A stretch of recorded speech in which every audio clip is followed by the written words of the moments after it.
The Unrelating podcasts are meant to be for education and entertainment. They don't constitute a service or advice. For personal struggles, please reach out to a medical or mental health professional.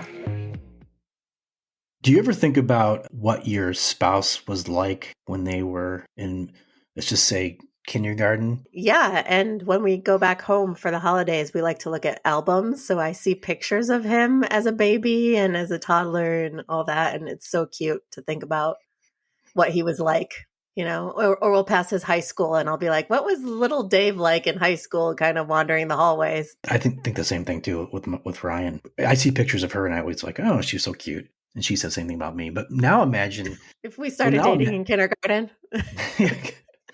Imagine if you started dating in kindergarten. And then imagine you've been together for like 50 something years.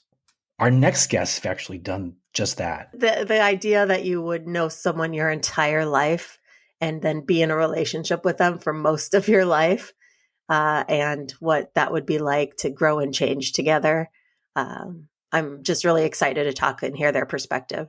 How do you date when you're in kindergarten? I don't know. I guess it's just you share crayons or something. The glue that you're eating, you let them have some. No, I mean, obviously they weren't dating in kindergarten, but they met in kindergarten and they stayed friends throughout their schooling and, ended up together, spent their whole lives together. Kind of a fairy tale romance or nightmare, one of the two. Right. Well, clearly they're doing something right because they've been together this long, but, I'm sure that they would say that there were bumps along the way. And like any relationship, they had to find a way to navigate that and keep growing together. Welcome to Unrelating with Kel and Michelle, and I'm one of your hosts, Kelly. With me is my co-host, Michelle, a licensed marriage and family therapist who's been providing individual and couples therapy for over a decade. Together, we'll explore how we engage in relationships, why we do what we do, and what causes people to unrelate.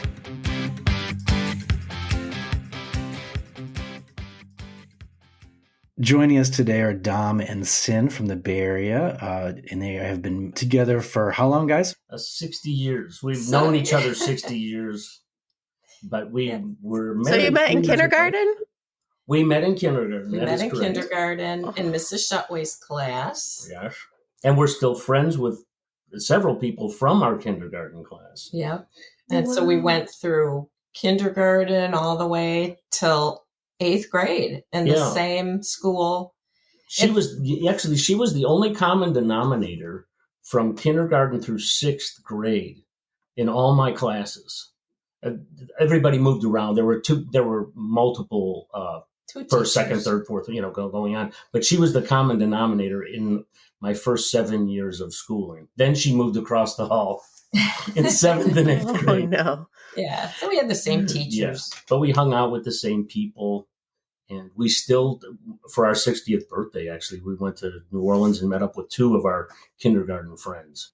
What's even more amazing about your relationship is that you just recently got married after all this time, too. So I think it's really, really interesting to talk about that sort of backstory and what that decision was like for you and why and how it may or may not have affected your relationship moving forward as well.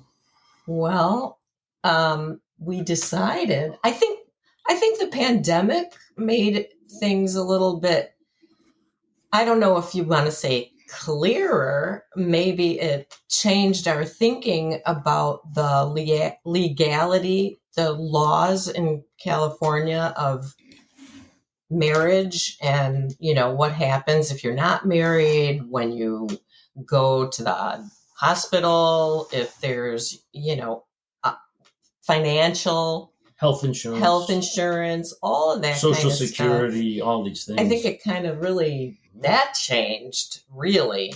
I mean, we didn't even know for many years. Tell them the story about when you were doing jury duty about marriage. Oh, well, that's funny. Yeah, because I was called for jury duty and I was getting closer and closer to being a juror. And they said, raise your hand if anybody if your wives have been involved in a car accident or something like that. And I raised my hand. I said, Your Honor, I don't know if she's my wife or not.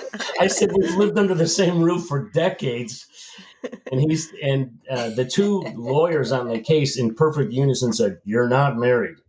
And they said, "We're in the state of California and we don't recognize common law in this particular state."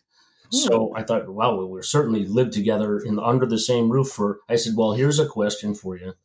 We started living together under the same roof in the state of Illinois. And they said, well, now you've posed a question that we don't know the answer to, but they did look it up. And as it turns out that Illinois also does not recognize common law. So we were not married. And I found that out through being picked for jury duty. So anyway, and everybody laughed in the court. I said, I don't know if I'm married or not. But anyway, so that all of that kind of the combination of all of those things together, and like she said, the pandemic, meaning you have a lot of time on your hands that you don't normally have when you have a pandemic, because you're in the house a lot more than normal. And I think we really put our heads together on it and said, why don't we just do this? And we did both, interestingly, feel differently after going through the ceremony, which initially, and I can't even really articulate what it was, but it just felt weird. I mean, I called her my wife for as long as I can remember. Sometimes you did call. You introduced me as your girlfriend once, and introduced my brother as your brother-in-law. Yeah, I did do that. That was one. She's talking about an isolated. Here's my girlfriend of 57 years. Confusing even for us. No, but I did refer to her as my wife because I felt like it was certainly more than boyfriend and girlfriend after all this time, partner or. It was always hard to. But yes, we figure that out. But we did feel different. And I mean, like I said, I wish I could articulate how we felt, but it was just a different thing altogether. It didn't adversely affect our relationship. And it was for a short period of time, don't you think? Right. We didn't start arguing or battling more or something because of it. It didn't change anything. It feels normal. I mean, it feels like we're back to what we used to be, right? Yeah, it was a temporary moment. And I was really nervous to actually sign the dotted line. And I don't know why either, because maybe we've gone all these years being unmarried legally and not going with the whole system, because we never wanted any sort of a wedding or any kind of ceremony in front of people or any of that. Yeah, my father was in that business in Chicago. He had a banquet hall, and all they did was throw weddings. And I saw the backstory of the complicated real story of weddings, and it really kind of turned my stomach. And I said, gosh, if I ever did get married any time in my life, I would rather be able to buy a house rather than spend that kind of money that it takes to get it, to have a wedding. We never did buy a house because we live in Marin County. But anyway, but that was what turned my stomach about the whole rigmarole of getting married. And we said, geez, do we really need to do it? And my friends who were saying, God, you guys got to get married. You've been together longer than anybody. And then after they were divorced, like the third time, they were calling me, don't change what you're doing. You're the only couple that's still together. And you're the only ones that didn't get married. So we almost thought that was like the key to our success. So we didn't want to disturb a good thing. But then when we started thinking about the future, and we are, we're approaching 65 years old, and we're trying to think about things in the future that we were much more concerned about the present when we were younger. But these things change as you get older, Well, and when you consider how many marriages fail throughout, what is it, like 50%? Yeah. Mm-hmm. So there's that too. You think about, okay, well, we're putting this added pressure on our relationship that maybe we don't need to. I have a lot of friends who actually refuse to get married because of that, because it's just like they like being single, and why put yourself through that? They've been with their girlfriends for quite a long time. So yeah, I can see how that could be definitely a factor to think about. Right. Yeah. And it was for us. Well, so but it sounds pretty deliberate all these years to kind of not get married. Yes. That's a Was it good just like, point. oh, we never found the time? No, it was like the whole institution, the wedding, all of that. That's not for us. Exactly. And we I'm didn't want curious. children. That was another big thing. I mean, although a lot of people have kids and they're not married, but we never wanted kids, and that was mutual as well. Yeah, It was just something that we didn't want. But I did always feel that that was kind of an important part of the success of our relationship, that we were both in perfect alignment on that particular subject. And I know that causes a lot of tension with a lot of couples. One individual wants children really badly, and the other one is on the fence about it, or they're not really in the same camp as the other. And so I'm glad that we both feel the same about. We don't have parental instincts. I don't know what happened with our wiring. Something went belly up, but neither one of us. But you're my son. Yeah, she's. I can understand son. that. I don't feel like I ever grew up, so I understand how you could feel that way. Was that a conversation you guys had early on in your relationship about having children? No, it just was. Yeah, it was what it was, and then we do often say, "God, I can't imagine what it would be like to be a parent."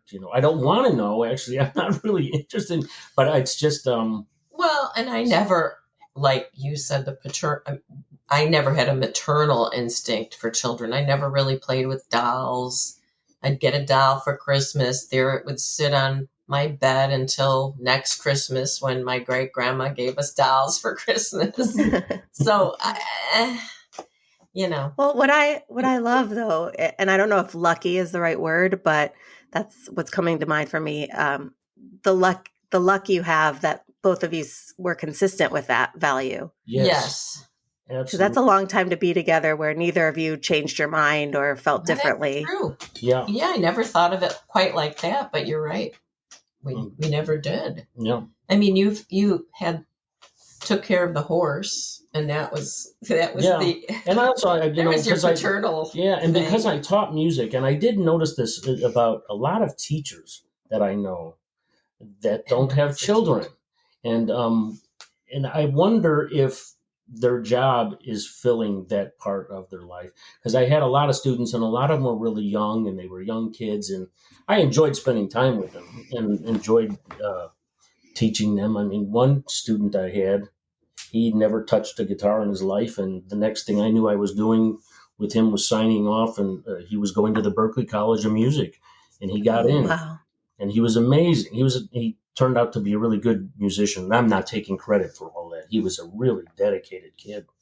But I spent so much time with kids at a large portion of my life. So I wonder if being a teacher with children does fill some of that gap, because there's a bit of a common denominator. Yeah. Of people that I know are teachers that don't have kids. Yeah. I think you're hitting on something else, though, which is like expectations from external expectations. Mm-hmm. So whether it's like, you should get married because that's what people do. You should have kids because that's what people do. And you guys realize that you don't have to cow to that pressure. I don't know if you felt it from your families, or it sounds like some of your friends. A little bit, but I think I didn't. Not too much. And I think also being together for all these years, they're all kind of used to us being who we are. And also together. We are two people that really do not care what the rest of the world is doing. We never have. We don't put any attention on that. It's really more about what we want to do, what we find to be important. And it's not like we're living life with blinders on. We know what people are doing, but it's not the way we've ever lived. And everything we did, even from moving to San Francisco, it was interesting because I discovered this place because I lived in Malibu years ago. My landlord said, there's this really great place in Northern California where I lived, and there was this picture in my kitchen. I couldn't believe this house. I said, where is this? He goes, it's in Marin. If next time you go to San Francisco, you got to check it out. So I went there, and this place haunted me, and we decided to move here. And that's one thing that we have too, is we really trust each other's wackiness. And it was wacky for me I to love say. that. I I said, think you're wackier than me. well, I might be, but I said to her one day, because I had a project in Los Angeles. We were living in Chicago at the time, and I had a summer project in Los Angeles. And I said, before we go home, why don't we go up to San Francisco and look for places to move to? And she said, okay. So yeah, Okay. well, let's check it out. So we did that, and then we went back to Chicago. We had picked out an apartment, everything, and everybody's line of questioning was identical, verbatim. Oh, you must have family there. No, we don't have any family there.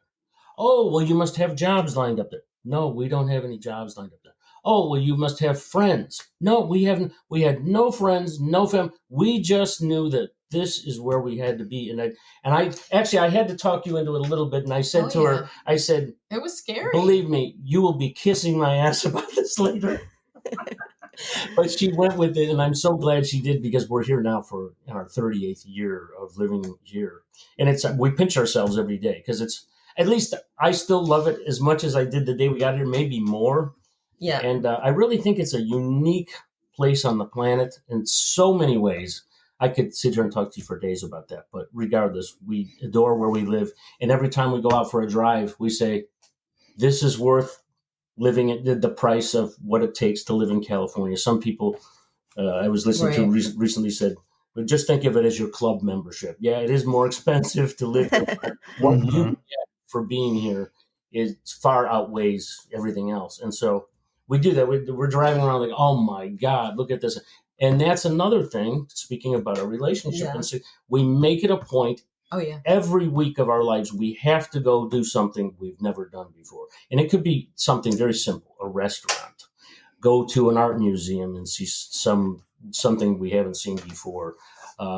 We were doing a thing for a while where I was, like, I'd pick a place and then he'd have to and do it. no matter what it was, if I didn't want to do it, I had to go. Yeah, whatever. I mean, it might not even be a place. It just can be an activity, or a different hike, or, find a different trail, or. Yeah. But keeping that sense of adventure, that appreciation and zest for life, the fact that you still feel appreciative going out in the place you've been for years, is and it's that finding that joy is amazing. Oh, you're so right. Yeah, and you can't seem to get enough of it. I think if we lived to be 150 years old, we would still have so much more to explore here in this little area where we are. So, I mean, don't get me wrong. I love many places in the world, but as far as a home base, I can't think of it. It's easy to come home. You come home from a trip and you drive over the Golden Gate Bridge, and it's like, yeah, you sigh of relief. Oh my gosh, this is home. Even though Chicago feels, that's in our blood. That's home.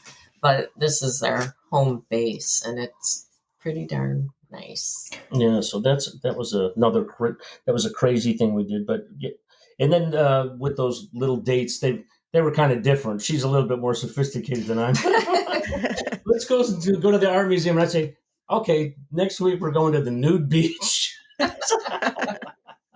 So, and that's quite a feat in the Bay Area. Well, I hear so many ways that you complement each other, but my favorite thing so far is that in the ways that you don't, that you're different, you go along with it. Like you said, you trust each other's wackiness. Right. Yeah. So you have an open mind to the other person's different and interesting way of looking at things. That's what I'm noticing too, is just their zest for life, and just the fact that they seem very, very happy and very just full of life. Thank you very much. But there's the zest. Yes. But I also want to point out, because we talk a lot about, protective factors for mental health. So something that helps your mental health be sustained. And one of the biggest ones is gratitude. So maybe you guys have a zest, and that's amazing. But to me, what I'm hearing is more important is that appreciation for each other, for where you live, for adventure, all those things. But gratitude is one of the best ways that you can maintain your mental health. Yes. I would say absolutely. Because it's not, it's not all fine and dandy. There's been certainly challenges. Yeah, there's trials. Over the years, that's for sure. Yeah, they do come, and we do work on them together, usually, if we have problems. But I was thinking about she went through cancer treatment back in 2004, and she was going through chemotherapy and radiation treatments and all that kind of stuff. And I always tried to keep humor on the table, so that was my way of getting through it. But I think it kind of helped in many ways. And Oh, well, besides the humor, you took over everything. All I had to do was focus on my health. yeah, And that was, I mean, it was difficult, but it was a little bit of a relief, I have to say. I just kind of let go. Something that's not easy for me since I'm a control freak, as are you, I might add. yeah, so we do. Now that's interesting that you both are. It was a learning experience to let go of the day-to-day finances, the housework, whatever it was, grocery shopping. Dom really he took over, and it really made a big difference. Well, I always made me laugh. Yeah, my dad and I always used to say that to be a good man in a relationship, when the shit hits the fan, you really gotta be there, And so I did the good, but she and this goes back to kindergarten. When I met her in kindergarten, and even through first, second grade, I was thinking she is the smartest person, and I'm really attracted to intellects, and I know that about myself I'm now. not an intellect. I didn't. Well, you sit here. I mean, I don't want to sit here and argue with you, but she has an ability to process an enormous amount of information very quickly, and I can process things, but it takes me a long time, and I'll think of interesting, crazy, creative ways of going about things that people that have done jobs their whole life have never entertained the thought of doing, because I have this kind of, I don't know, infantile mentality going into things. Infantile. Well, it's just I think outside. I think outside the box, and I don't attempt. I don't try to do that. It's just something that happens. But I'll commonly be with people that have done something their whole life, like a friend of mine that's a baker. So I was asking her about her. She's telling me about her baking. I know nothing about baking, but I asked her a question. I said, "Well, can you mix two starters? You were complaining about the bread being too soft on one. You were complaining about the other one." I said, "Can you blend them?" She goes, "Hallelujah! I never thought of that my whole life." This woman bakes like every day of her life, but those kind of things happen to me on a common. It's common in my life, but yeah, and we think outside the box, I guess, just naturally, and I don't know how or why that started. Maybe because of my job. Well, I want to touch on something too, because I was going to ask you about the fact that what challenges you may or may not have had throughout your entire history together, and then you mentioned the cancer diagnosis. I mean, talk a little bit more about that and how you processed that, and what that was like for the two of you, because I'm sure it was pretty challenging at that time. Yeah, it was heavy, because I was diagnosed, and then about roughly 2 weeks later, my mom was diagnosed with lung cancer. So that was a huge change, because she moved. Well, actually, it was a great thing, because she moved up here in the area. She was about an hour away. She moved in with my aunt, and she did all of her treatment up here. So we were able to see each other a lot so we were going through cancer treatment and radiation at the same time.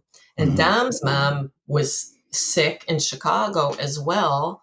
So there was a lot going on. It all happened in a real big wave. But it really scared me. In a short period of time. Yeah, it scared me, because here I was trying to make Cynthia think about nothing but her healing. And she was saying to herself, like, wait a second. I hike every morning of my life. I go for a walk. I have not had red meat in 25, 30 years. I've never smoked a cigarette. I've never taken a drink of alcohol. She's like, how is this happening to me? And she had fibrocystic breast tumors or whatever, but that's why we didn't think. We just assumed it was the same thing.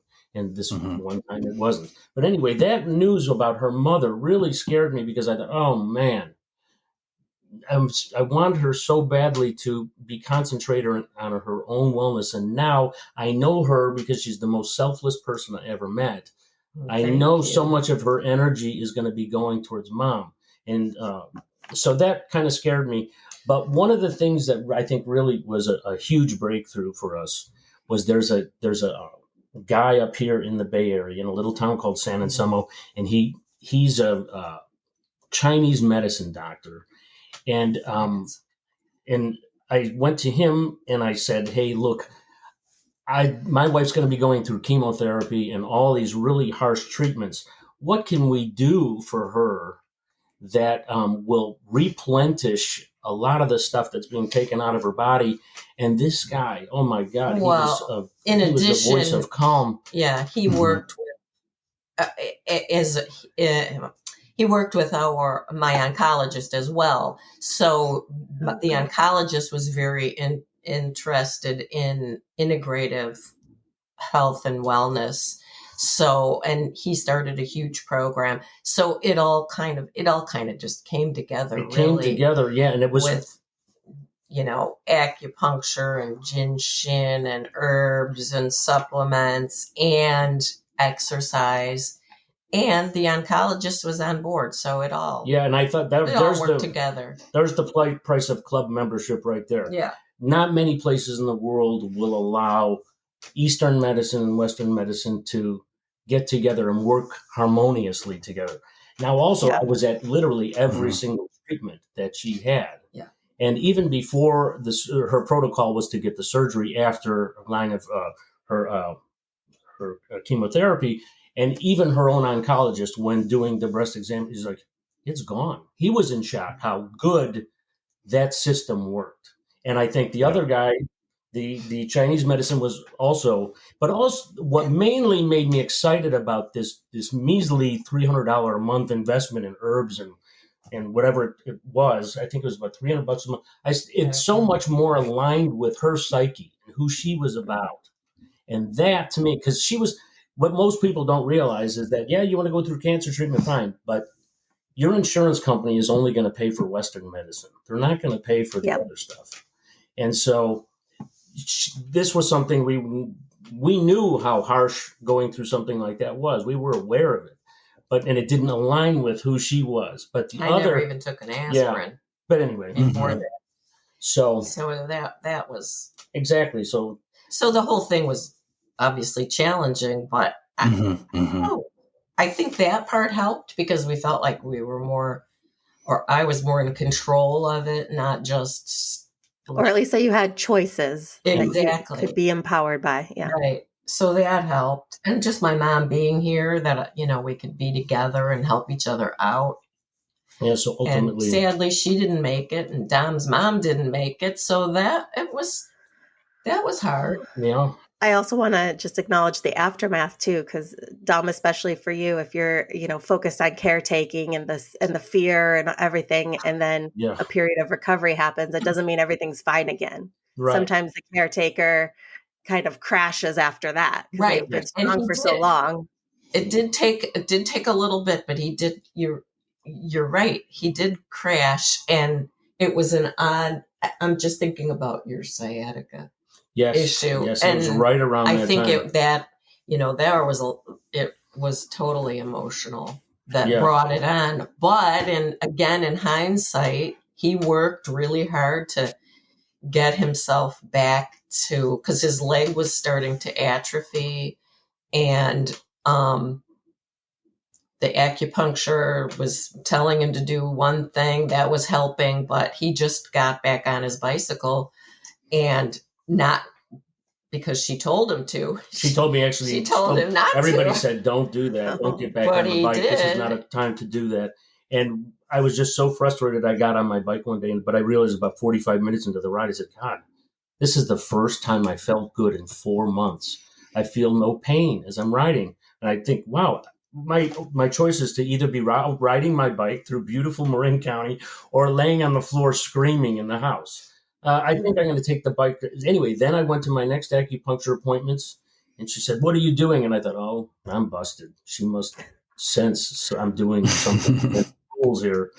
And I said, "I hate to tell you this, but I did get on the bike. I was just so frustrated." She goes, "Keep doing whatever you're doing. This leg's coming back." And so my going against the grain there, luckily, paid dividends. So you're right, yes. Michelle. It was empowering to just kind of take the reins and do something for yourself. Yeah. And that helped. Yeah. And we do also allow each other an enormous amount of privacy for each individual. Like, I don't open her mail. I know she's my wife and we're together and all the stuff is, but I don't do that. And I mean, if I want to travel and I don't have a reason to do it for business, or I don't have, she's okay with me going off by myself and taking a trip, and vice versa, if she wants to do something like that too, so we don't want to step on each other's individuality. We don't have to do everything. We don't have to be together 24/7. That's for sure. Yeah. Even though I wouldn't mind if you were. Well, you kind of hit on something there. I think that's kind of the secret to your success, and probably a lot of relationship success is the fact people do keep their they're their own person ultimately. Yes. And it seems like you two do that. You balance it really well. Yeah. Yes. I don't want to lose that ever, and I don't want her to lose that either. So that's, I mean, I'm not even consciously thinking about it that way, but now that you mention it, yeah, I would hate for her to have to only think of herself as a person involved in this couple. I want her to be Cynthia, and but we have grown together, and through all these things. What you talk about too is just that such a high level of trust is what makes all that possible.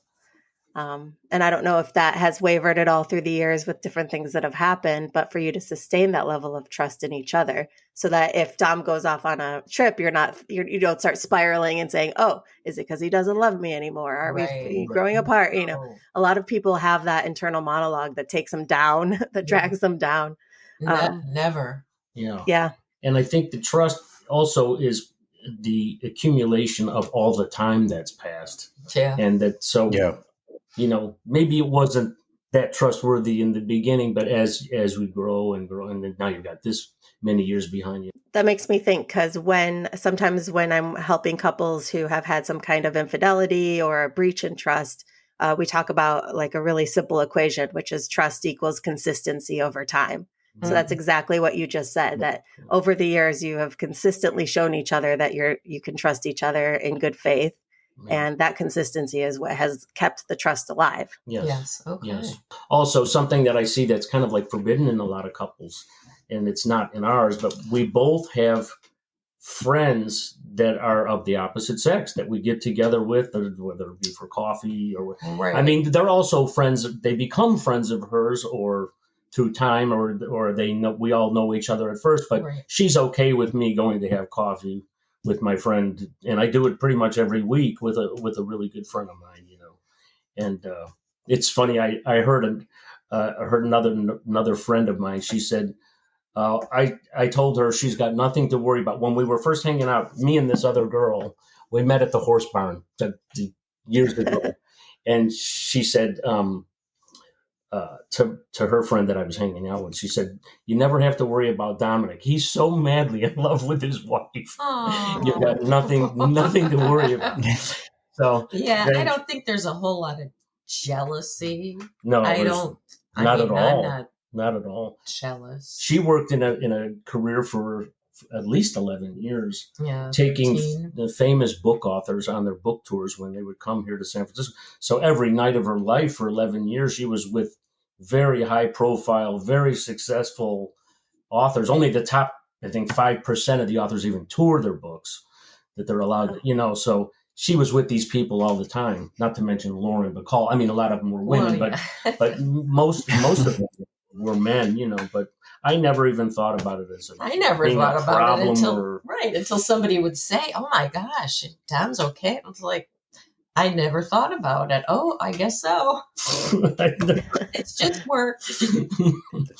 That really speaks to your relationship, though, too, I think. The fact that it didn't even occur to you. Exactly. I just think it's really cool that I mean, think about it. Most people meet their spouse in their maybe 20s or 30s. I met mine in my 30s. Yeah.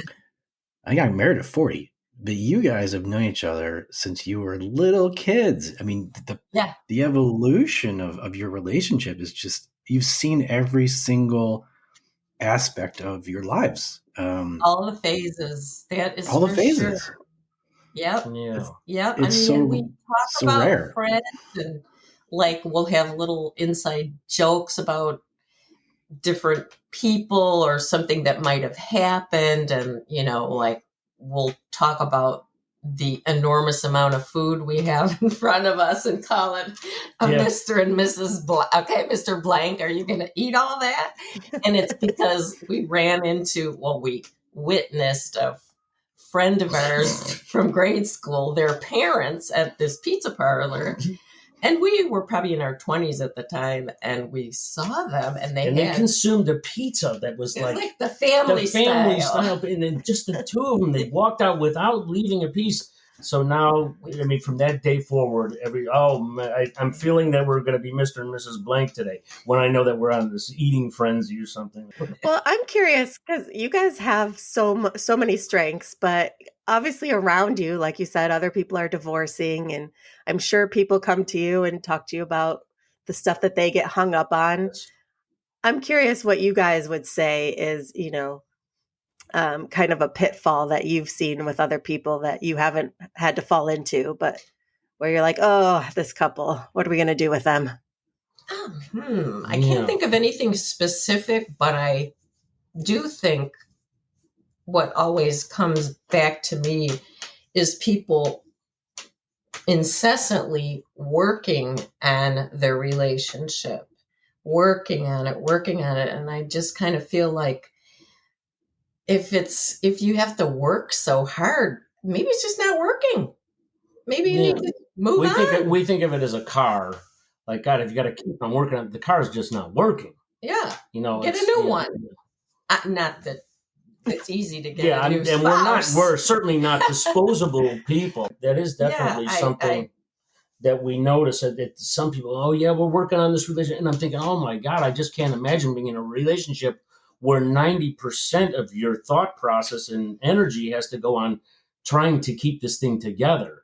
That has never been something we even entered. It's just kind of, and I know, been lucky, and we feel really, really lucky because I know that's not normal. What we have is not really that normal. Dom, you remind me of something too, because I know people talk about one of the biggest problems in relationships is communication, right, or lack thereof, and that doesn't seem to be your problem. No. And I think we get it out right away, and that's why we probably bicker maybe too much. But then again, maybe it's a good thing because we clear the air right then and there instead of letting it. What's a bicker for you two? Everything. Well, even she's the one. Even your bickering seems playful, so I don't know how seriously the bickering.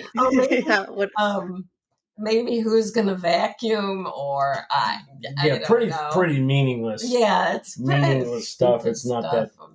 Who's going to? I mean, like, I want the heat to be on hotter, and he doesn't, and the PG&E bill is too high. Turn it down. Just the day-to-day stuff. But yes, I think we make very good companions on many levels. That it's like when we travel together, we're like a team. We go out in the afternoons and we'll walk around the city and we'll be looking at restaurant menus, and she'll be planning. Okay, well, this is where we're going to go, and this is why, and I'm okay, let's go there. But we think kind of differently, and I'll say, okay, I'll be in charge of the activities. Where are we going to go hiking today, or what will we explore next? And so we kind of have different duties, but they somehow work and make for a really overall great experience. When we come back from a vacation, people are like, are you sure you weren't there for a year? We were there for like a week, and we get so much done because I'm at the computer and researching all these things, and then how we're going to pull this off. And it's not a job, and we want to get some relaxation in too. But we have different duties, but they work together. And bickering along the way. Which is fine, because Cyn, what you said is like you get it out right then and there. Yeah. Because if you leave things unresolved, then, or if you keep things resolved, you get it out when it's happening, then the bickering can stay the small stuff. Yes. The bickering doesn't become a bigger fight or about something that isn't about the vacuum anymore, Yeah. So you guys are kind of getting it out when you need to and not holding it in, which, and then bickering is a part of relationships. Yeah. So there's nothing wrong with that. Well, I never really thought about it like, as you say, and I guess that is a good thing. Yeah. Good way to And if the bickering, like I said, if the bickering stays kind of, funny and light, that's helpful. Because not to get too much into it, but there's a relationship expert. His name is John Gottman, and he has something called the 5-to-1 ratio, which is a healthy relationship will have 5 positive interactions to 1 negative interaction, especially when you're bickering. Oh, so interesting. Yeah, that's something we keep in mind to say, like, if all of your interactions are tilting towards negative, then clearly that's the health of your relationship is at stake there. Good to know. Yeah. Is it 5-to-1? Is that per day, or how's that equation work, Michelle? Per bicker. Per bicker. Okay. If you have a conflict, with your partner, and you are kind of keeping it with kind and respectful honesty, and not delving into all the pitfalls of, being demeaning or disrespectful, or, some of the other tactics that can make conflict resolution hard. If you can stay in that more light and joyful way that you guys are all the time, and not turn into different people when you fight, that's important for the health of your relationship. Yeah. I don't, do I turn into a different person? I hope not. No, she doesn't turn. I can't picture you guys being different, Okay. even when you disagree. One thing we've noticed with couples that are friends of ours that can be difficult, and of course I don't want to mention any names, but sometimes the wives or husbands of people that we normally used to like before they were married, it's hard to get together with them because we don't really align with their mates, and it's that's happened. Yeah, it's just that they're, it's hard to be around certain types of people, especially for me. And their relationships. Yeah. To me, get together. To me, I know as I get older, I have no tolerance for any sugarcoating or baloney or BS of any kind. If someone's not real to me, I can't go there. I just don't feel like, I can't get my head in that place. It's just not for me. So life's too short for assholes. Is that what you're saying? Exactly. Or, just, and I know in Scandinavia they have this thing, and I don't even know if I'm pronouncing it right. Is it hygge or something? It's like they devote time at the holidays, and it's all about being cozy. They like candles, and you can't boast when you're with a family. You can't be boasting. Oh wow, I just took this great vacation, and I was staying at the Ritz-Carlton, and I was doing this, and I was doing that, because that falls under the boasting thing, And then you're not supposed to talk about problems either. It's all like, let's keep it light and keep it happy and and that really describes me. And actually, I spent a lot of time working in Scandinavia, and I didn't even know about this. And when I did work there, I noticed something about the people that I really liked, and it was hard to really put a finger on it, but that almost is kind of the way a lot of those people operate. It's just, very straightforward. And Cynthia is very straightforward. I know she's being playful now, but she is very direct. She can take a sentence that I'll use 100 words on and put it in 3 words. She can be very direct, but that's really something I very much love about her, is that there's no baloney. No, and it's true. I mean, she tells it like it is, and I appreciate that because it saves a lot of time in life. There's no reason to just dance around all this stuff and nothing gets done. I'd much rather know the truth, even if it's a bit painful, and then just move on from there. And she's really good at that. And you two balance each other then, I guess, because of that. Yeah. To kind of wrap up this conversation, but like, what does thinking ahead, what does success or what does happiness look like for the two of you moving forward? That It is a good really question. great question. Well, I would say, health is always number is one. number one. And Mhm. we think about it, we act upon it, health and fitness, and but healthy minds as well. Longevity is important, Yeah. and which falls into the same category because we feel like we've not really. There's so much more to see and so much more to do, and we're really enjoying this ride while we're here, and we just want it to last forever if it's possible. Yeah. So Mhm. that's something, and living in this country, it's not. We don't really get much security as we get older.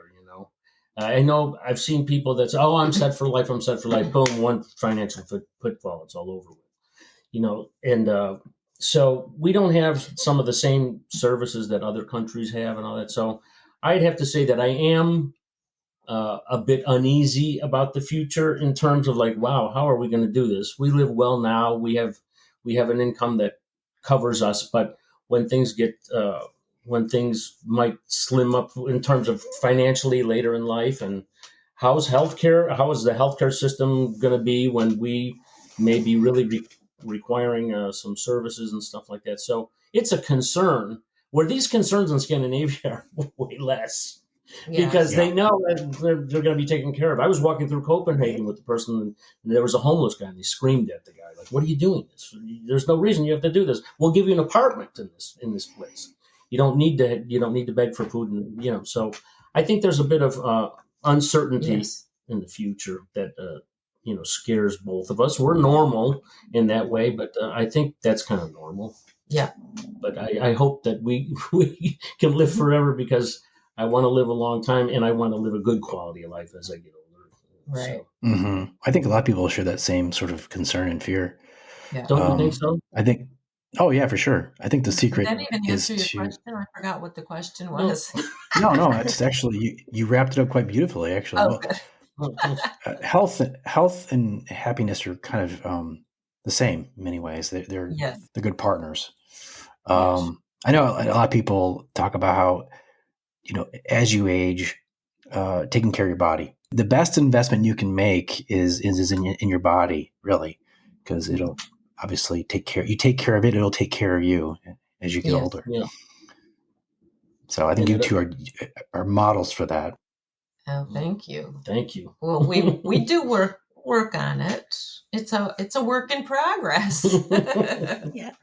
I think that's what you're models of is just being proactive, Okay. not being perfect at whatever you're trying to do, Yes. but thinking ahead, putting some work into it, being thoughtful about the decisions you make, whether Yeah. it's your body or your, Mm-hmm. adventures or whatever. Yes. And you got the gift, I have to say, of realizing that, the hustle culture isn't where it's at. And you talk a lot about this country and like people Yeah. getting to a certain age and like just go, go, go and live, survive every day versus actually live every day, which is what you Yes. guys are doing. Right. Yeah. And that was one of the big reasons we moved here is because I said, I don't want to be 100 years old to go where I really want to go. Why don't we do this now while we're young, Right. while we're healthy, and while we can really enjoy it, And because a lot of people seem to put off everything they really want to do until they retire someday or whatever. And that's another thing. Neither one of us ever plan on retiring. Forget retiring. I mean, I just want to, if good opportunities present themselves, why not take them? Why not work with them and make it happen? I think retirement can be detrimental to a lot of people's health, but at least that's what I've seen. And Right. Well, cool. Well, Dom and Cyn, thank you so much for your time. We've really loved talking with you today, and really learned a lot. Thank you.